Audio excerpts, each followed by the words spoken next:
Good evening, everybody. Welcome back to the Are You Ready Future Makers Success Series. Tonight, we're going to be talking about a very important topic. And it was funny, actually, I got a phone call today. One of the tutors here locally had recommended me. And this is exactly the conversation we had on the phone. Like, how do I pay for college? And, the mom was definitely in a panic mode. And so walking her through kind of that process and what's available, because there's so much money available, and it's just how do we tap into it? What's our priorities? And so we're just going to be talking a lot about the different aid that is available to families, talking about institutional aid, federal aid, FAFSA, local scholarships, and we're kind of diving into the whole gamut of it. So I think it'll be a really informative webinar. And so thank you all for joining us. And Miss Kelly Thali, thank you for coming here and hanging out with me. And definitely she is such a guru, and she did a lot on FAFSA, especially in your last job. And I just wanted to obviously put a shout out to everyone that really is here and supporting the Are You Ready series, the Collaboratory, Sylvan Learning, Fort Myers Tech, the Foundation for Lee County Public Schools, FGCU, FSW, Cape Coral Tech, and then obviously College Unmazed.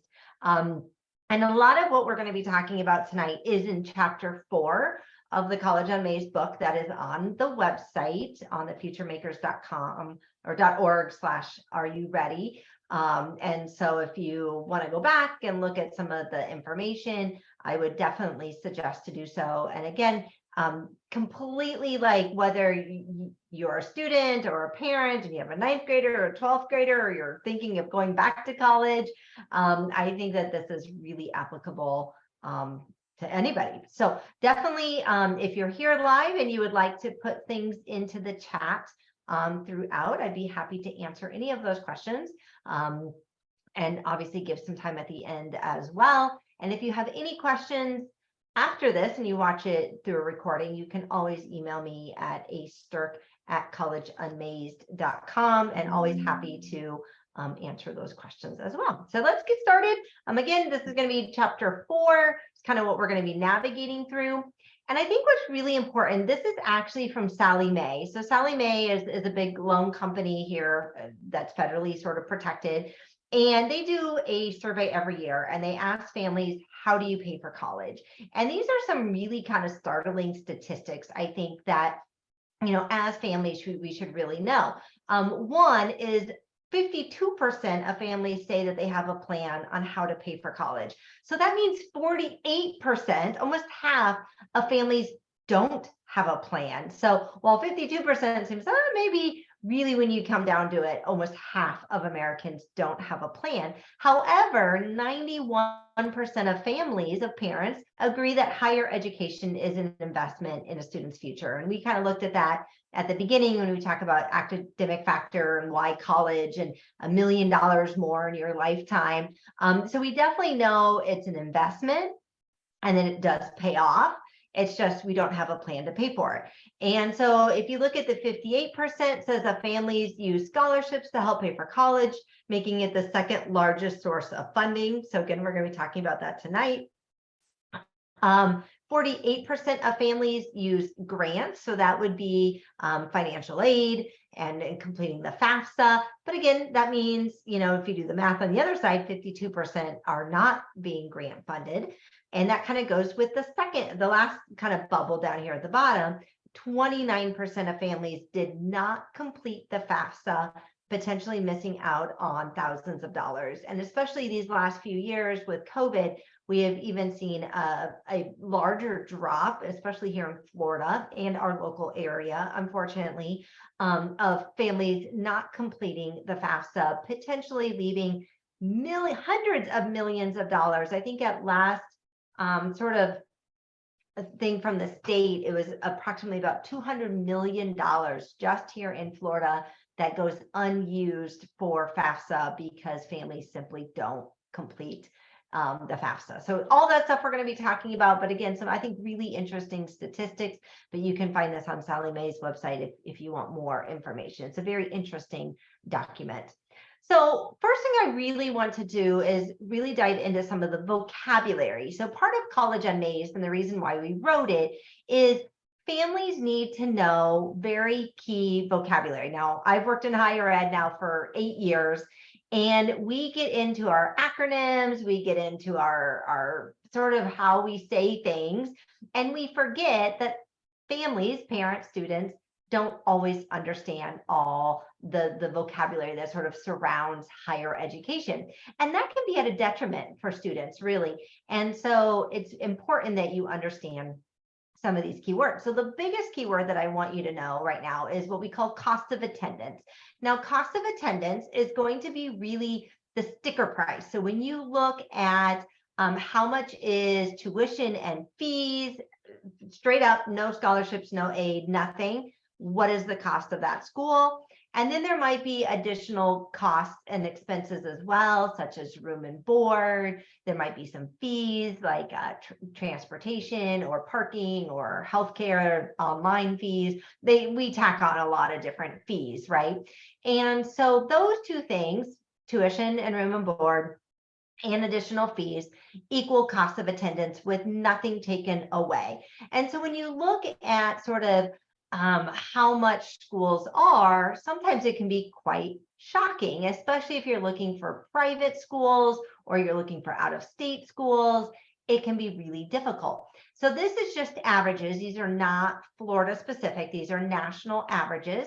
So public 4-year in-state is around $10,000. We are currently here in Florida. We're the second cheapest in the nation for tuition, and we're approximately about $6,500, $7,000 for a 4-year. So it's an FGCU, a USF, FSU, and so forth.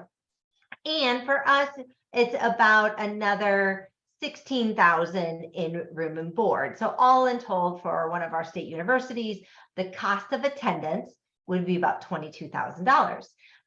Now scroll down, obviously, if you go to out of state, because you're not subsidized by the state anymore, that price now goes up. Now, some colleges like University of Michigan, if you read on their website, they say basically if you're out of state, you're not going to be getting a lot of scholarships to bring down that cost. They really want those in state, and that's where a lot of the money goes.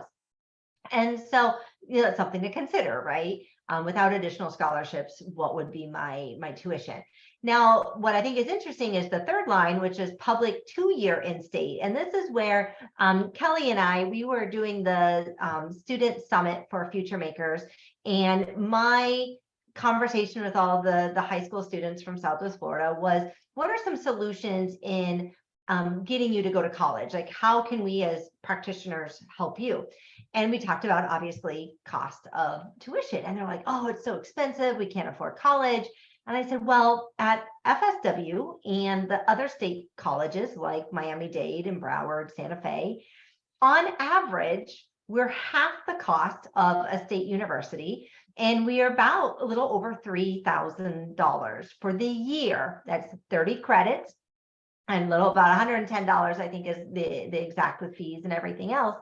And so I asked them, I said, how much do you think it actually costs to go to college? And they're like, $20,000, $50,000. And I'm like, no, FSW down the street is literally $3,300, right? So very, very, and they're like, oh, wow, that's not so bad. Now, if you're going to pay room and board and additional things. So when families talk about being expensive, it can be very expensive, but there are so many affordable options that, should never be a barrier. Paying for college should never be a barrier to go to college. And so I just want to say that now private schools, we're going to talk a little bit more about later on.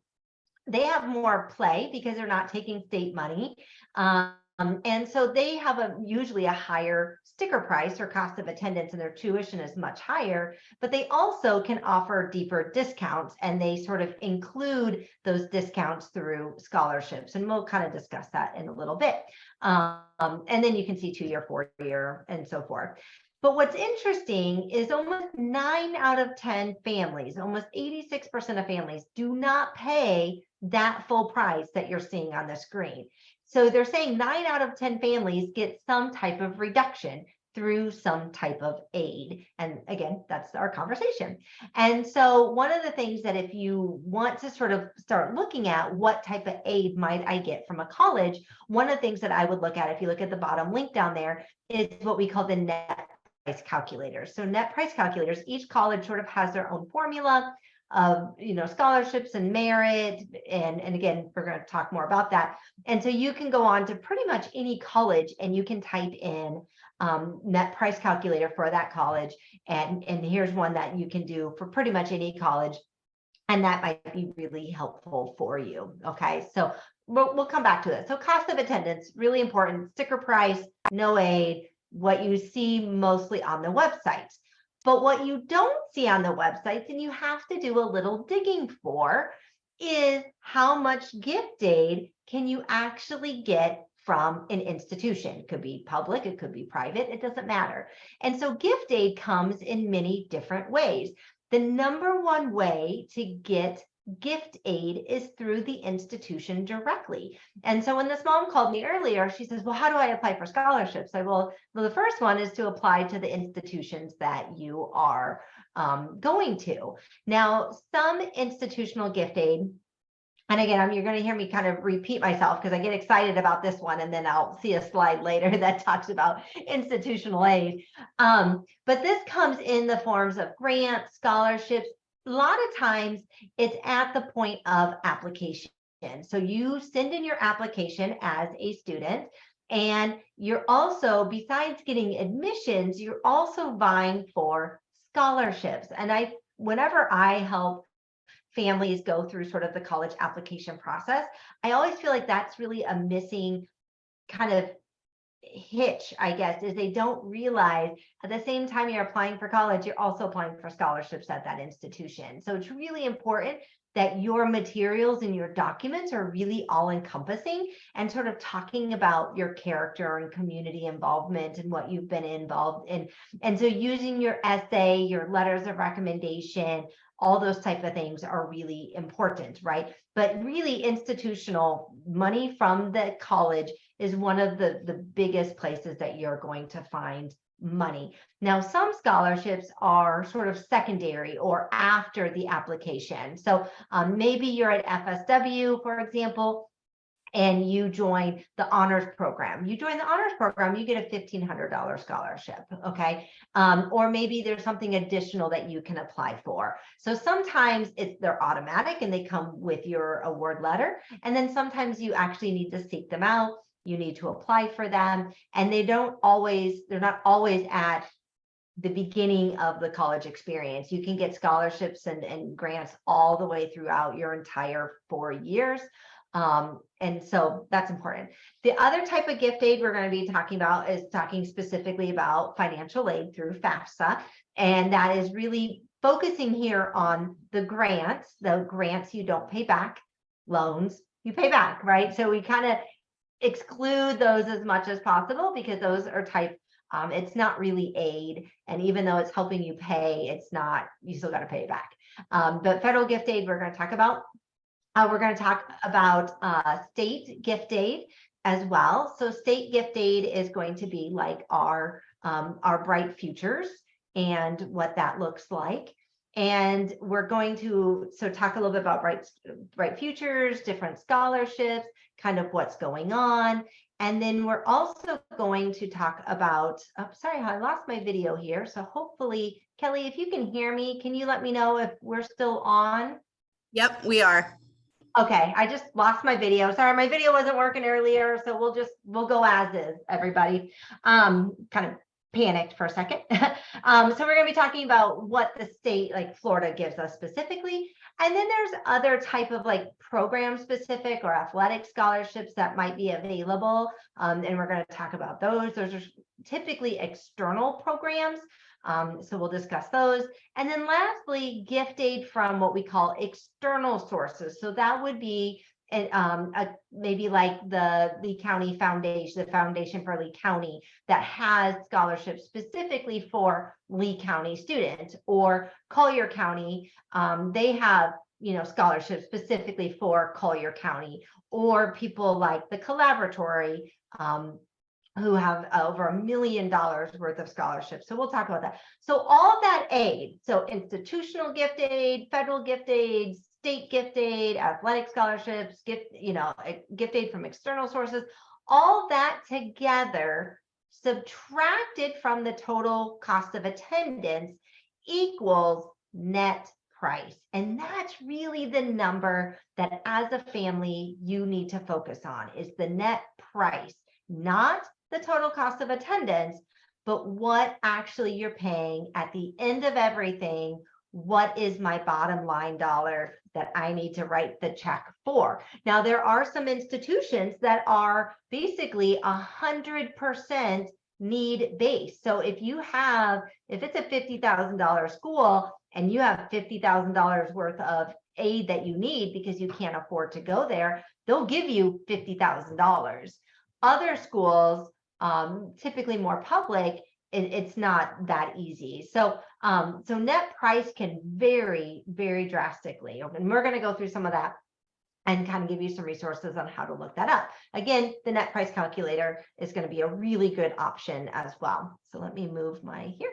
So we've kind of talked about some of these. Again, I said I'm going to sort of repeat this because I feel like if I can sort of beat it in your head, you're going to have a much better attack plan. So institutional scholarships, again, those come directly from the university to you as a student. Now, we are given as institutions money from our foundation. So maybe there was so many scholarships set aside for presidential.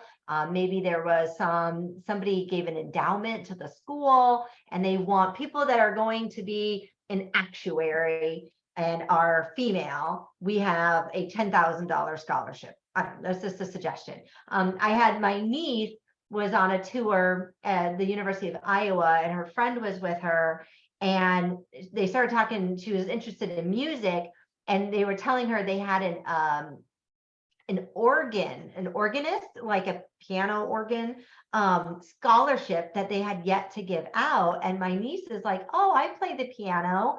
And they're like, oh, do you want the scholarship? And they're like, we don't have anybody who plays the organ. And it's basically like a full ride scholarship. And her friend ended up taking the scholarship and had never played the organ, but they're like, we'll teach you. So sometimes there's some kind of quirky ones. Honors programs a lot of times have institutional aid. So if you get institutional scholarships when you get the award letter. The thing is when you apply, that's when all the scholarships are available, is at the beginning of that application cycle. But as we want students to come to our university, we're going to be giving out those scholarships to entice highly academic students and high character, high community-based students to come to our universities.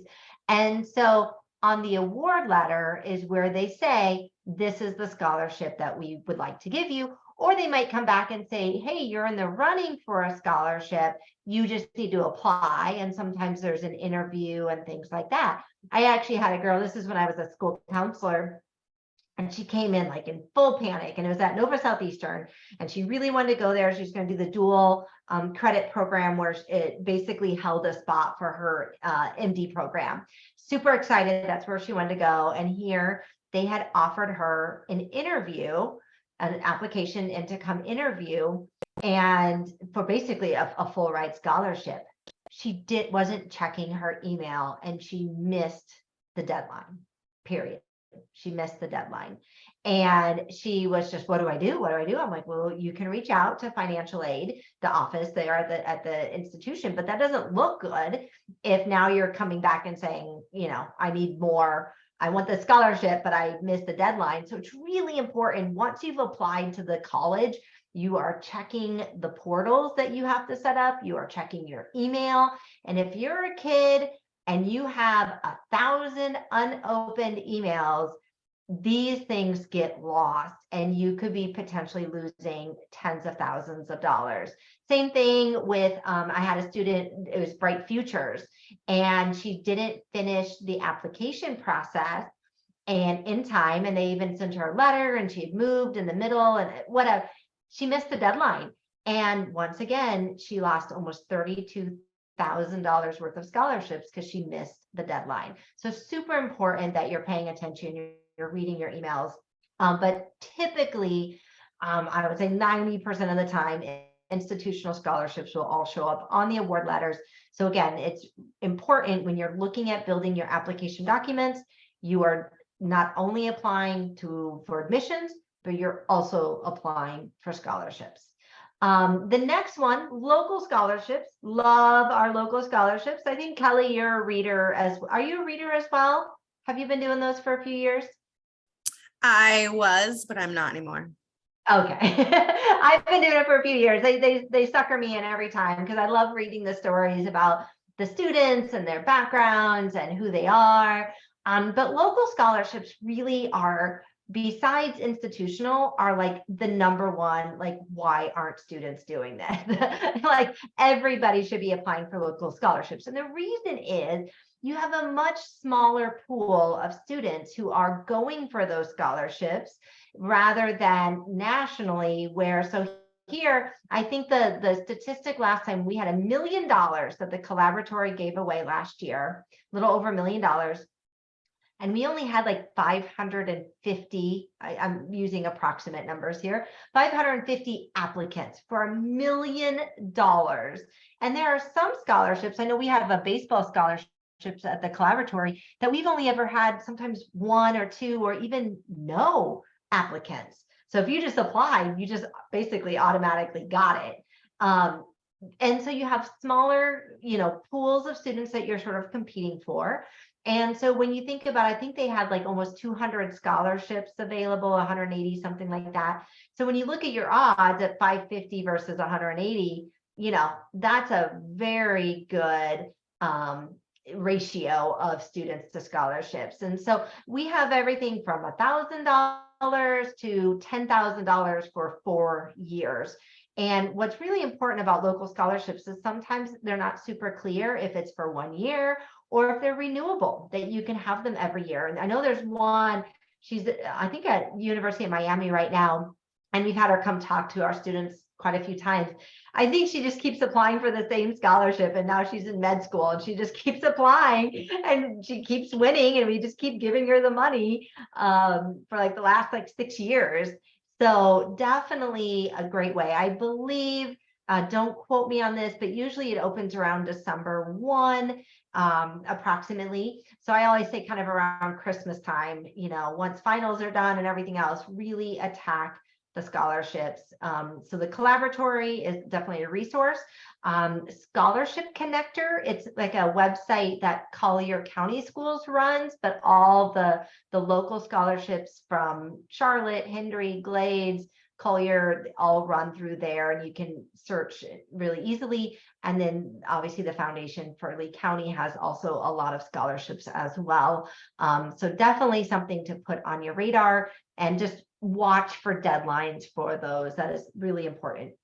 And we'll talk a little bit about, if we get time, on crafting sort of the essay and what to say, and if we get time, we'll kind of talk about that.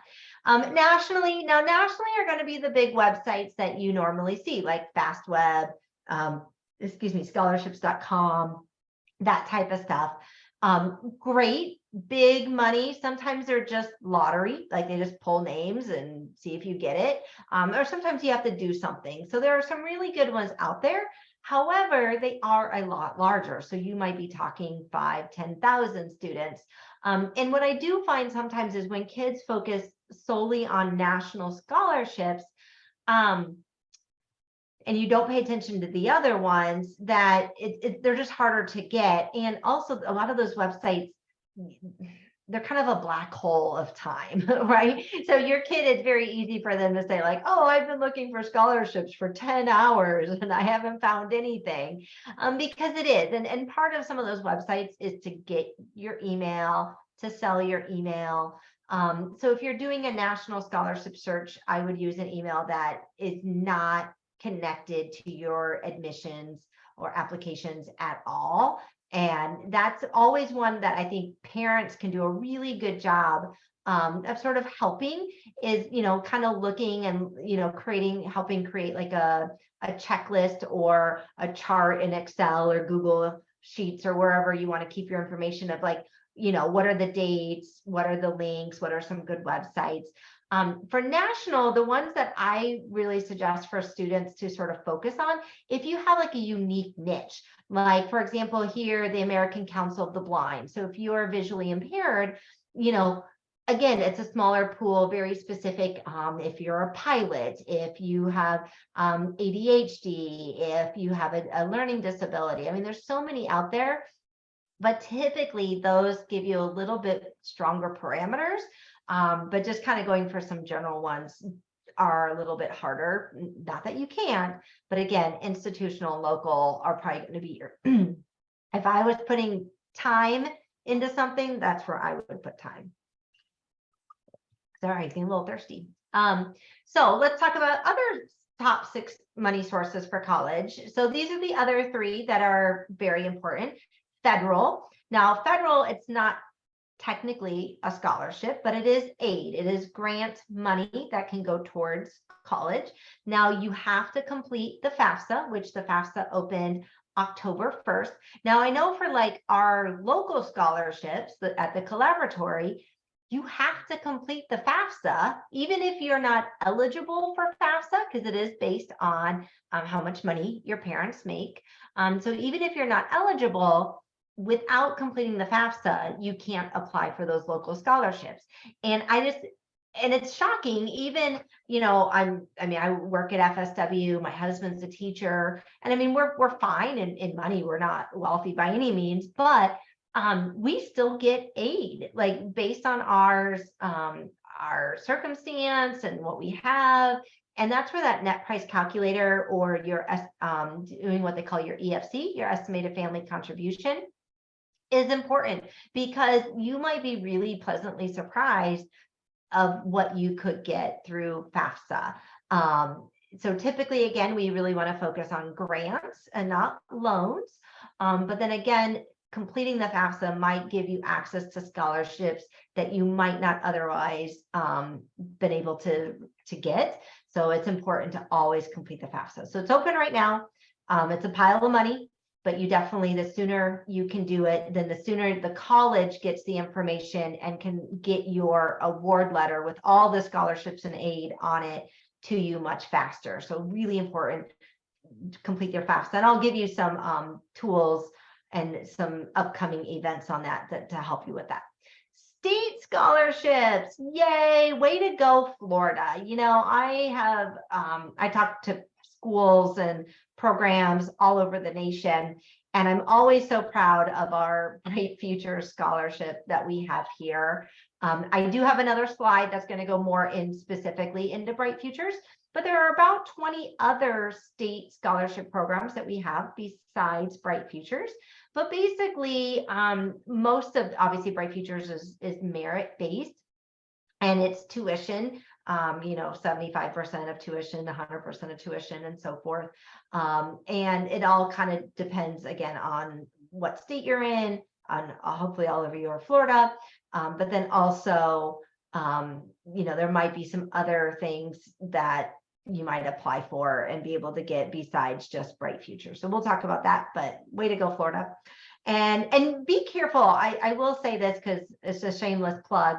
The last few years, not this legislative session, but the last legislative session, I think it was 2020, there was a huge push to try to get rid of Bright Futures. And really, the parents and students had an uproar. And I wrote some articles, and I even did some TV appearances on it. And so really pay attention to that, because that can be taken away from us at any time. So really do keep your eyes on that. And they keep changing the scores too. And every year it's something different. So you definitely want to know, what the requirements are.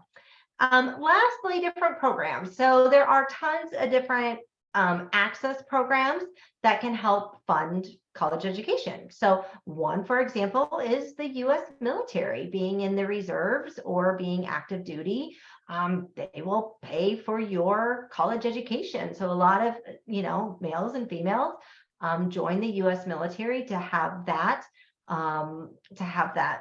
assistance in college prep, which is awesome. AmeriCorps is kind of and Learn and Serve, Teach for America, and the National Health Service. Those are all sort of tuition reimbursement programs where if after college you go, or even during college you go and be a part of that and give so much time and years, that they would do some debt forgiveness and help pay for your college debts. So there's a lot of really cool programs like that that you should definitely, if you're interested in that, pay attention, and you definitely want to ask. All right, let me scroll down here. All right, so talking more specifically, here is the slide. I knew I had it on state gift aid. Again, we talked a little bit about Bright Futures already, but if you look on the right-hand side, you'll see there's a whole list of different types of scholarship programs. This is all on the Florida Student Financial Aid .org website that they have. And so if you go on there, you can definitely see all the information, you know, and if you're interested in the Minority Teacher Education Scholarship, a lot of them are automatic. The colleges give them out, but you definitely want to check and see if there's anything that might pertain to you. The Buenaquisto Scholarship, you know, you have the Florida Farm Worker Student Scholarship, First Generation Matching Grant. So there's a lot of really great stuff besides Bright Futures. Now, for this purpose, we're going to talk mostly about the Florida Academic Scholars and the Florida Medallion, which are basically the, do you have the GPA? And the GPA that you're seeing on the screen, the 3.5 and the 3.0 weighted GPA, that is what we call a recalculated GPA. So it's not what's on your high school transcript, but what they're looking for is your 4 highest credits, highest meaning like your A's or whatever the highest grade is in English, your 4 highest credits in mathematics. So if you have 5 and say you have a C and the rest are A's, they drop the C and they take the A's. Natural science is 3, social science is 3, and world language is 2. So what's interesting about world language, if you are younger, 9th and 10th grade, you do not need world language to graduate high school. However, to go to a state university, you need world language. You do not need world language officially to go to FSW or one of the state colleges. You need it for to graduate with an AA, but you would not be eligible to get Bright Futures if you don't take world language. So it's important. You can do sign language, you can do Chinese, you can do Spanish, French, whatever, German if they have it. But you do need a world language. There was a girl I was working with, this was last year, and she had never taken a world language, and she had the Bright Futures, but like she would have had it, but because she never took Spanish or whatever, she didn't have it. So and then you have the weighted GPA, which is giving you a little extra weight for those AP classes, those dual enrollment classes, your IB classes, your ACE, your honors. So that kind of gives you that boost that you might need. Excuse me. And then you need the test scores. So you can see again, they keep raising the test scores. ACT has pretty much stayed the same, but the SAT for 23-24, it's going to be a 29 ACT and a 1340 SAT for the highest, 100%. And then for 75% tuition, it's the 25 and 1210. And then of course you need the volunteer hours as well, 175. Now, if you're a senior right now, that would probably be one thing that I would definitely check in with your school counselor. Do I have my hours logged, entered into the system, and ready to go? So what will happen, Bright Futures, they do several big student information polls. And I think one's like in February, one's maybe at the end of March, and then one's in June. And so it's going through what we call the FASTER system, and it's looking who has the credits, who has the GPA, who has the ACT, SAT scores, and then who has the volunteer service hours. And those hours have to be entered into the high school system. And so you might want to check with your counselor if you think that something is amiss, because if you can be in that first poll, like in February, then you kind of feel like I'm good. Now, if you still don't have those scores, it's important to know that you have until June of your senior year to do what we call a super score. So they will take the highest reading portion of the SAT, the highest writing portion, the highest math portion. And so if you've already kind of got admitted to college, and let's say you're sitting at a 1290, okay? So you're sitting at 1290 and 40 more points.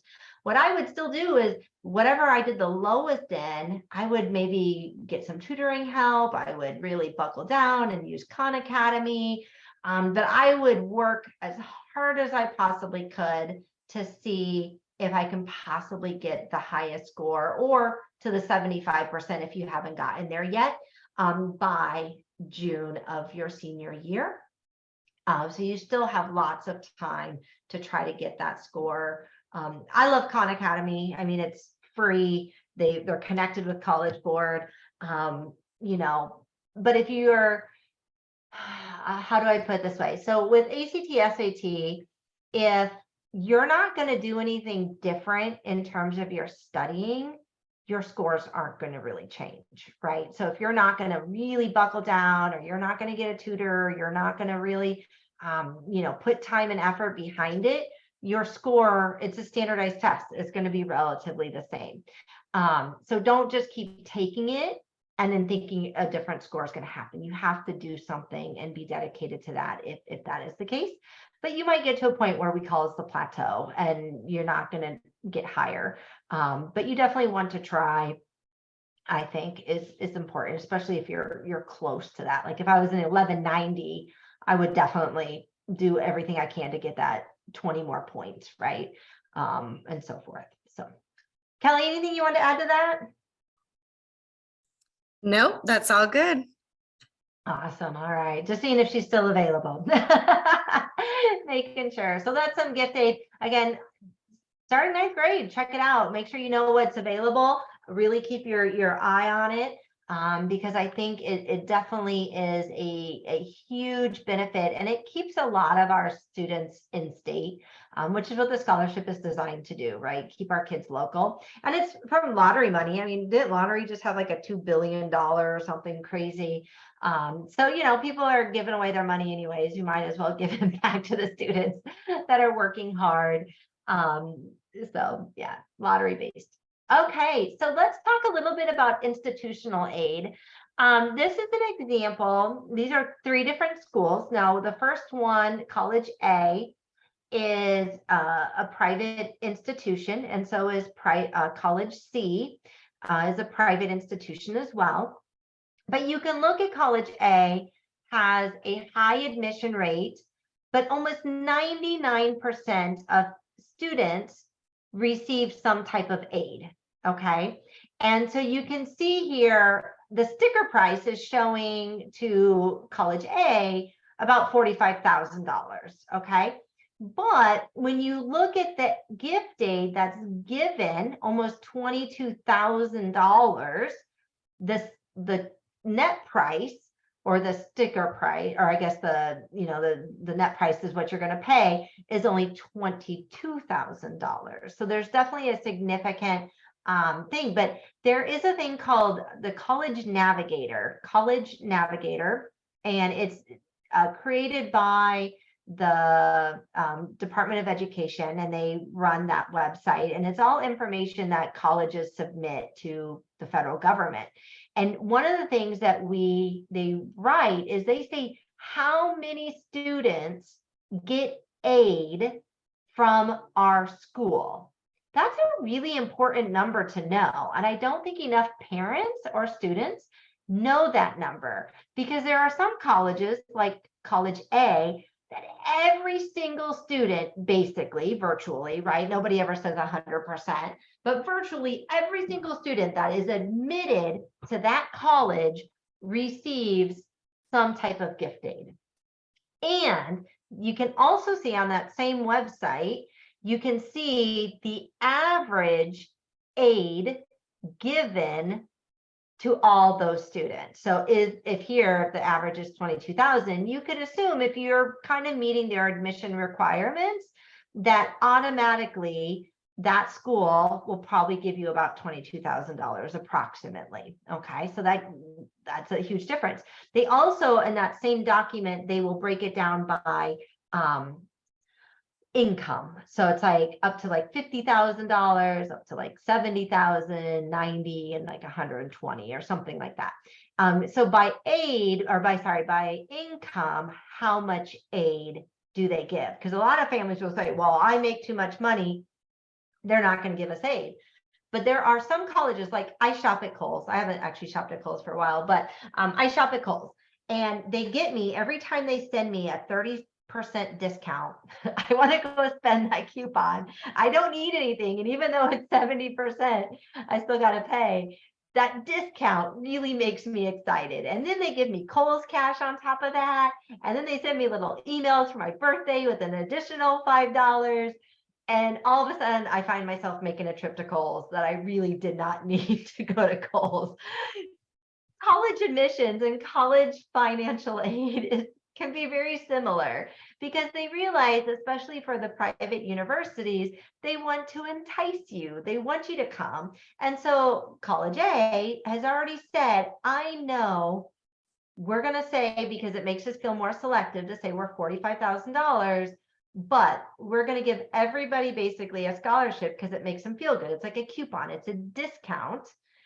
And then they're really only paying $22,000. Okay. So that's, again, that College Navigator is such a really great website to look at. College B, now College B is a state university, and 64% admissions rate and 82% receive aid. That's pretty high for a state institution. So they were already low, right? So I don't know, what is about $16,000.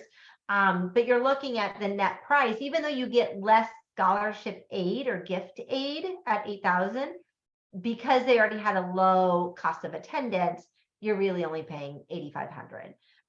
So again, those are important statistics to know. And then the last one is College C. That's a I believe it was University of Chicago, if I remember correctly, when we did this one. And they have a 6% admission rate, but 51% receive aid.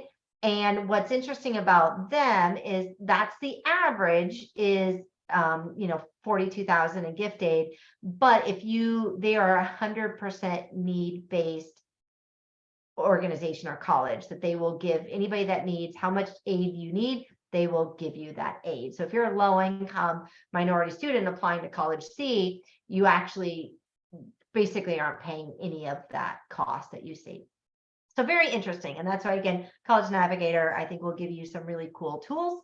And this is all based on institutional aid is merit. So your ACT, SAT scores, your GPA, what were you involved in? Do you have any special talents, like you play the organ? Maybe you're an athlete, you're going to join the band. Maybe you have certain abilities, maybe a unique major or program. I'm working with a girl right now, and she wants to go into actuarial science. That's not a very common major for an 18-year-old. And so they have some very unique scholarships to be an actuary, especially a female in actuary. And then they also look at ethnicity and background. Now, here in Florida, not really a big deal because we're a very diverse state, but I'm from Iowa.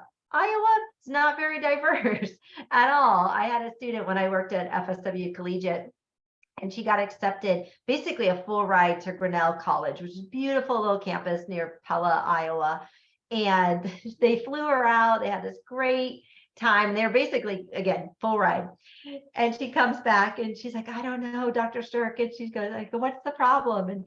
And she was Hispanic, and she goes, I'm like, was there too many white people? She's like, yeah, there's just too many. And I laughed and I said, well, that's kind of Iowa. And I said, but they really want a diverse student body. And so they really will, do whatever they can to get people from Florida and California and Texas and all over the US to come to make it more diverse and use that ethnicity in your background. And she ended up not going. I think she went to Florida Southern in the end, but and I'll mention that one story. So Grinnell gave her basically a full ride. And it was a very selective school. I think it was like a maybe 12, 15% admission rate. And she decided to go to Florida Southern. This is a true story. And I know the director of admissions up at Florida Southern really well, and he's a great guy. And I said, okay, well, you got this full ride, but now you know that Florida Southern is where you want to go. And they were giving her some aid, maybe kind of like college A, maybe like half, right? But she still had a significant portion that she was going to pay. I said, take your award letter that you got from Grinnell, because it's a more selective school and it was higher. And I said, I would go back to Florida Southern and say, I really want to go to Florida Southern. However, I basically am not paying anything if I choose to go to Grinnell. And she's like, oh, I don't know. I don't know if I can do that. And I said, listen, the worst that they're going to tell you is no, period. The best they're going to tell you is, sure, let's see what we can do. So sure enough, she met with Joe Madigan. He's great. Love him. If you haven't met him yet, you should. So Joe sat down, looked at the award letters and said, you know what? We can't match it, but we can get pretty darn close. And I think she ended up getting an additional, some other scholarship money they were able to find and some other grant money. And I think they got her down even half of what they were going to give her. And so she was able to really come away with an excellent education for significance. So you can 100% see if there's additional institutional aid after. So it is, when you're applying for colleges, it's nice to have a nice range of schools, but if you have a private, try to get a similar private on your admissions as well. So it's better to show apples to apples. If you're showing your F2CU rate to Florida Southern or University of Miami, not really comparable, right? Private versus public. So if you can get a few and use that strategy. And I was talking to the mom today, and their circumstances really changed. Their house got flooded. A lot is going on at their house, and mom hasn't been able to work.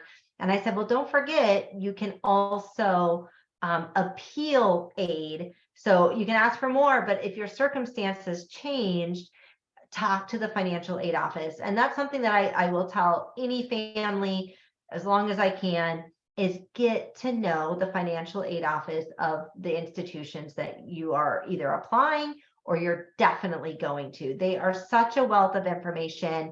I know Kelly and I work very closely in our access and entry group for Future Makers with the FGCU financial aid, FSW financial aid, and they will help any student with any question, basically at any time, even if you're not going to FGCU or FSW, because we really just want to help all of our students. So that is kind of where the aid comes from. A little bit about FAFSA. This is obviously, again, you have to pay, you have to apply for FAFSA. It's open now. You definitely can check out your EFC if you don't know it, your expected family contribution. And that will kind of tell you, based on your information, what you could possibly get for a Pell Grant. Again, there's over $120 billion in grant money, and grant money is great because you don't pay it back. But FAFSA is based on financial aid and income eligibility. So really important to know. And I do think on this next page, I do have, sorry, it's kind of blurry. I had to screenshot it. Our FAFSA First team, if you are on social media, follow FAFSA First. Follow, like them, give them thumbs up. But they have so many great resources, activities. You can see Lee County has tons of FAFSA nights, and that FAFSA First team comes out and they will walk you through it. They will answer your questions. They are trained professionals on how to get and complete the FAFSA so it's correct and you're able to maximize as much money. Now, they're not going to lie and they're not going to move your numbers around, but they will show you how to get your student aid ID, how you can get it set up, how you bring in that information and everything else. So you can see tons of stuff still going on. It looks like one is coming up. One just happened on Tuesday. And even if you're like, okay, I see 1128 North Fort Myers. And Kelly, I'm sure you can agree to this. If you're not a North Fort Myers kid and you go to Gateway, you can still go to the November 28th North Fort Myers. We don't care. And can somebody from FSW Collegiate go to North Fort Myers? Yes, we want you to come. So whatever high school or homeschool or whatever, we are here to support you. They don't sign in, right, Kelly? They don't like, what's your student ID? Nope, None of that. nope. It's just kind of an open door policy. Whoever wants to come in can come in. There's usually a presentation, and then they help students fill out their FAFSA or complete any financial aid paperwork. So it's just a location, and anybody can come to any of the locations. Yeah, so 100%, I know exactly where I'm going to go. My oldest is a sophomore, but I will definitely be going to these and really making sure they know what they're doing. They're up to date on everything. So go. Okay. So super easy. It's not difficult. We want you to complete it. So we've talked about all this a little bit. We've talked about the national scholarships, fastweb.com, scholarships.com, KPEX. We talked about Bright Futures, the other state scholarships. We talked about the program-based scholarships. That's what we call external gift aid. Now, just note when you get that institutional award letter, a lot of this aid, and that's why we call it external, because it's not going to be listed on that award letter because they don't know that you have it yet. They might put Bright Futures. Sometimes they put Bright Futures because they know your scores and stuff like that, but typically you don't see it. So you want to make sure, and that doesn't really come in until the summertime. So if you are earning other scholarships, know that you need to kind of put a line item on that award letter with these additional scholarships that might be coming in for you. Okay. Raise.me is a really great external, well, it's a cross between it's an institutional scholarship, but you can see Florida Southern, Tampa, FIU, St. Leo, FAU, Barry, Rollins, Embry-Riddle, and Jacksonville are all part of this Raise.me. And they're like little micro institutional scholarships that you can start earning as a freshman. Now, there are hundreds of colleges all over the United States. I like it as a resume builder to see, is my kid on track or not? Do I need to do a little bit more? And kind of what I think what's important is college, you can see what colleges are looking for in a student to award scholarships. So if I have a freshman, I would definitely get them on Raise.me. And it's a good way for colleges to know that you might be interested in them. Now, obviously not everybody from Florida is on there, but there are some great ones. And those are guaranteed scholarships if the child goes there. Okay, so that's a great little activity I have within the book. Other ways to pay, we call it self-help aid. So this is where, parents, you might pay, you might get loans. We try to avoid loans, but federal loans, private lenders, even earned aid like federal work study, maybe campus employment or might be available. And then if you have savings, such as your 529, parent savings, even credit transfers, right? Taking dual enrollment, AP, ACE, that's a savings. Maybe off-campus housing and self-pay are all things that sometimes you will see on award letters loans. And you will also see potential work study as well, but those are things that you don't have to do. If you can deny the loans, I would suggest it. Work study is nice and easy, but you might be able to make $15 at Starbucks rather than, the $8.50. I had a student assistant for several years at FSW. She helped me with the dual enrollment program. And basically between her FAFSA and work study, she got paid to go to college for the last 2 years. And now she's transferring to FGCU. So there's lots of other ways to really tap into college. Again, a lot of people might come back and take classes during the summer. They call it a transient student at FSW instead of at UF because it's half the cost during the summer, or seeing what dual enrollment you can bring in, because if you don't have to go to school for 4 years and you go for 3, that's a $22,000 savings. And I will mention, if you do have Bright Futures and you get done early, you can use some of that money at an undergrad rate to go to graduate school here in state. So definitely want to maybe pay attention to that. So lots of other things, but these are conversations that you need to have as a family. And so that's kind of at the end of chapter 4, we have sort of, okay, students and parents, this is what you need to talk about. So one, definitely determine your expected family contribution, your EFC. It's a little formula. Set clear expectations around how much attending college will cost and how much both the student and family are able to contribute. You need to have that conversation early on, not later throughout a child, so they know, and don't say, oh, we'll figure it out, we'll figure it out. Having those parameters is really important. Discuss the pros and cons of borrowing. It's not that college is expensive, it's just kids took out loans they shouldn't have taken, and now they just keep ballooning in price, right? The scholarship process can definitely be a team effort with your school, yourself as parents, your family. Really tap into the people that that you've heard have earned scholarships, ask them what their process was, but definitely do the research and get on that. So I will say that the mom I talked to earlier, her big question was, paying for college and scholarships. And I said, okay, well, where did he apply to? And she goes, well, he hasn't applied anywhere yet. And I said, well, okay, that's great. I mean, I understand there's been a lot going on. I said, but you really can't be looking for scholarships until you've applied. You need to be going somewhere. And she's like, oh, well, we need to work on that. I said, I would probably work on that prior to working on some of the scholarship stuff. You need an application. You need to be going somewhere. Discussing all opportunities, state, community colleges, again, dual enrollment, AP, credit by exam, CLEP exams, amazing. If you haven't looked at CLEP, I definitely would. And start learning how to budget and save. Maybe there's a little financial planning class, or maybe you can have your student go to the bank and have these discussions and really know, how much do I owe, who's paying what. But we need to have these conversations often and throughout high school, so our students are ready. And there's a huge checklist at the back of the book. If you don't have the digital view of the book, you can see it on that Future Makers website.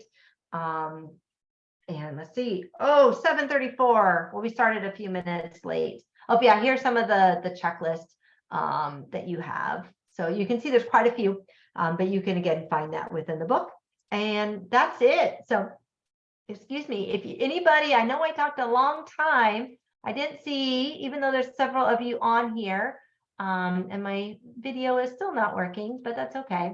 I'm here, sort of trying. Oh wait, no, I can't see you. I could see you a minute ago. Oh, and the other one you can? That one? Nope.